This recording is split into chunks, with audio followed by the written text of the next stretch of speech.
خاندان کی اہمیت کیا ہے؟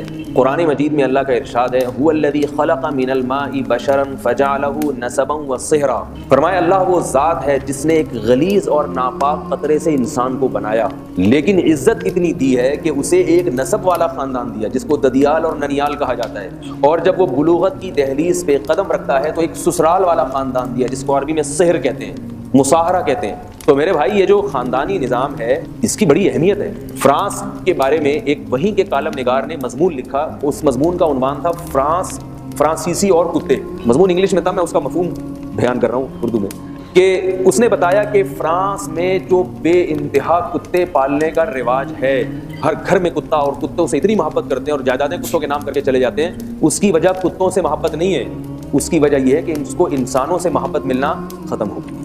کوئی محبت کرنے والا ہے ہی نہیں، کیوں محبت کرے گا؟ جب خاندانی نظام ہی تباہ و برباد ہو گیا، بھائی بہنوں کا رشتہ ختم ہو گیا، تو محبت کر جب ماں باپ کو اولڈ ہاؤس میں داخل کیا جا رہا ہے جن سے سب سے زیادہ محبت کی جاتی ہے، تو محبت ان کو کہاں نظر آئی؟ کتوں میں۔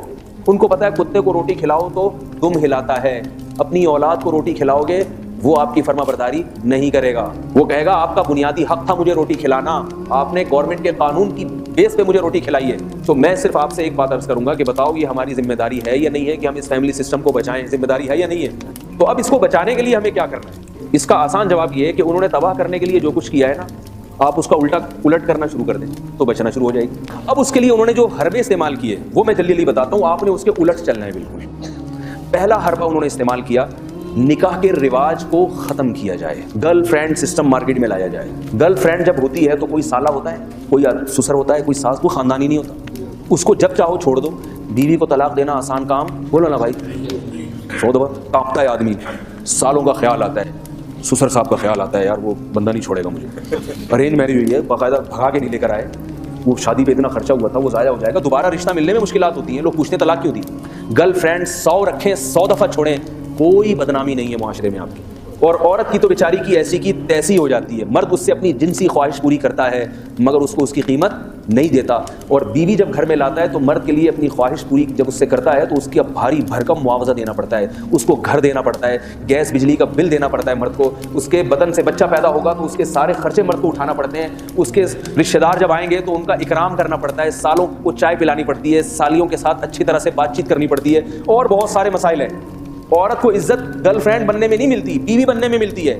تو انہوں نے کیا کیا؟ نکاح کے رواج کو ختم کیا، گرل فرینڈ کے کلچر کو فروغ دیا، اور نام اس کو حقوق نسوانیت کا دیا کہ عورت پہ پردے کی پابندی نہیں ہے، عورت جب چاہے مرد سے بے محابہ بات کر سکتی ہے، اور خواتین کو ویکینسیز دی جائیں، جاب دلائی جائے۔ یہ جو مولویوں نے عورتوں کو گھروں میں بند کیا ہوا ہے یہ ظلم ہے، زیادتی ہے۔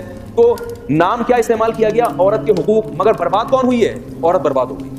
گھر کو قید خانہ کہہ دیا، حالانکہ گھر قید نہیں ہے، قرآن نے گھر کو قلعہ کہا ہے جس میں حفاظت ہوتی ہے، قلعے کے اندر لوگ قید نہیں ہوتے، فوج محفوظ ہوتی ہے۔ تو گھر عورت کے لیے کیا ہے؟ حفاظت کا ایک حصار ہے جہاں وہ محفوظ ہے۔ تو گھر کو کیا کہہ دیا؟ قید خانہ۔ تو یہ ایک الگ موضوع ہے کہ خواتین کے حقوق پہ نام پہ جو ہے نا خواتین کی جو حقوق کی پامالی کی ہے، تبھی یورپ اور امریکہ میں اسلام قبول کرنے والوں میں عورتوں کی تعداد زیادہ ہے، کیونکہ وہ جب کتابوں میں پڑھتی ہیں تو اسلام دہشت گردی کا مذہب نظر آتا ہے، لیکن جب حقیقت میں دیکھتی ہیں تو کہتی ہیں مسلمان اپنی بیویوں سے بڑی وفا کرتے ہیں، یہ عزت کے ساتھ اس کو لے کر آئیں گے۔ دوسرا کام کیا کیا انہوں نے کہ جو نکاح ہو رہے ہیں، یعنی بعض لوگ ہوتے ہیں کہتے ہیں ہم نے نکاح کرنا ہی کرنا ہے، تو ان کو یہ سمجھایا جائے کہ کم عمری کی شادی صحت کے لیے نقصان دہ ہے، بچہ میچور نہیں ہوتا، لڑکی ناسمجھ ہوتی ہے، وہ سسرال کے بکھیڑوں میں پڑ کے برباد ہو جائے گی، تو شادی دیر سے ہونی چاہیے۔ کم عمری میں نکاح بچکانہ حرکت ہے، پہلے لڑکا اور لڑکی کو میچور تو ہونے دو، ایک دوسرے کو سمجھنے کا ان کو موقع دو، پارکوں میں ڈیٹیں تو مارنے دو، ایک دوسرے کو سمجھنا تو شروع کر دیں۔ پہلے کیا ہوتا تھا؟ بچی بالغ ہوئی، ابا اماں نے کان سے پکڑ کے اس کی شادی کی، لڑکے کو کہا یہ تمہاری یہاں ہو جائے گی، ٹھیک ہے جی ابا کہہ رہے ہیں ہو جائے گی، اچھا یہ صحیح ہوگی جب ابا نے سلیکٹ کیا میرے لیے، اور کیسی کامیاب زندگی گزرتی تھی۔ بہت مرتبہ تو شادی سے پہلے ایک دوسرے کو دیکھا بھی نہیں ہوتا تھا، ہم نے اپنے باپ داداؤں میں طلاق دیکھی نہیں ہے، ساری زندگی ہنسی خوشی محبت سے گزار دیتے تھے۔